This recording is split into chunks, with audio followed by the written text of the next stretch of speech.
What up, y'all? It is Alex, and we're going to talk about just a quick thing that I have in my default settings in Ableton that I think might be worth looking at if you haven't done before. It really helps me suit my workflow. So skip ahead a little bit if you want to hear that. But I have a quick announcement right before, which is basically I want to be doing more videos where I'm talking about like tracks that are dope that are just coming out. So if you hear any tracks you really like, especially very, very recent ones, like preferably within the month with which you're watching this video, send it over to me and I'll give it a listen and see what's going on. But okay, let's dive into the shortcuts real quick. Okay, so if you just opened up Ableton, it probably looks something like this.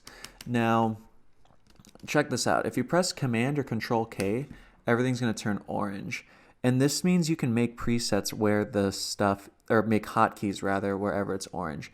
So if you look up here, I made the stop button 1, the record button 2, and the plus button 3. Then I also made the metronome button an M. So let me delete this real quick and show you how to do this real quick. And I'll talk to you in a second about why I did that, okay? But basically, all you have to do is click on the square, press 1. On the circle, press 2. The plus, press 3. And then on the metronome, press M. And now when you press Command K, you're back to you're back here, and you press Command K again, you'll notice that these are already like saved in there. And you can make these different if you want. Like you can make this like a, I don't know, maybe like an H or something, like whatever you feel like. I just like 1, 2, and 3 because it's like based on where my hands are on the keyboard. It's just like a nice place to reach for. But check this out. So why I like this is because let's say you're just making a track, and I don't know, you got some sort of like, let's just say you got some chord progression and whatever. And you're building the track, you got stuff over here, you know, it looks like a track, whatever. And you just really quickly want to go back to the beginning. The cool thing is all you have to do is click 1 really quick. Boom. And now you're back to the beginning. And let's say you're working, you're like, oh, I want to record really quick. Well, I got my piano armed, you just press 2. Whatever, now you're like just quickly recording, which is really nice. And let's say you go, oh, I really like what I have here, but I want to play something over it. What do we got? And so now you can just press the 3. Now your plus sign's activated. Now you press 2, and now you can just record over this.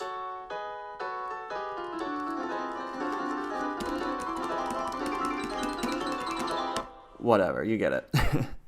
And yeah, and then for the M, it's just nice because if you want, you can just quickly flip on that metronome.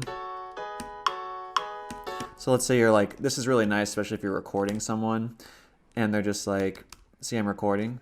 And they're just like, oh, can you get the metronome going? Just be like, yep, boom.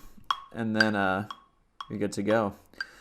Cool. So yeah, real easy. Command K. It's nice because you can, again, set hotkeys to whatever you find necessary. Oh, and by the way, if you want this to always appear whenever you open up a new project, you're going to open up preferences. I just pressed Command, comma. I think Control, comma will work. Or you can go up here and, right? I think you can go up here and find it. Let's see. Where is settings? Okay, preferences. There you go.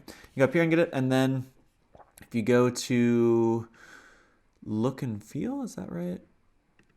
There's a place where you can save it. Let me see. Yeah, if you go to File, Folder, see where it says Save Current Set as Default? You just click Save, and then those will be in there. Now, if you fooled around like I just did, then it would, like when you open up a default Ableton, it will literally look like this with the audio here and with the MIDI there.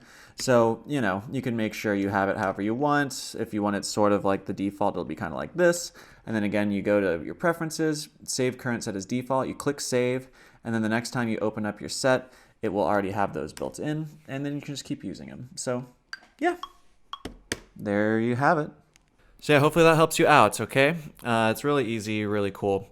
And I was going to say as well, I said this in the previous video, or I said this in a recent video, that basically I'm in Berlin now. So if you're trying to do one-on-one lessons and you're here, then let me know and we can talk about maybe setting that up. Also, please check out the Patreon if you haven't yet.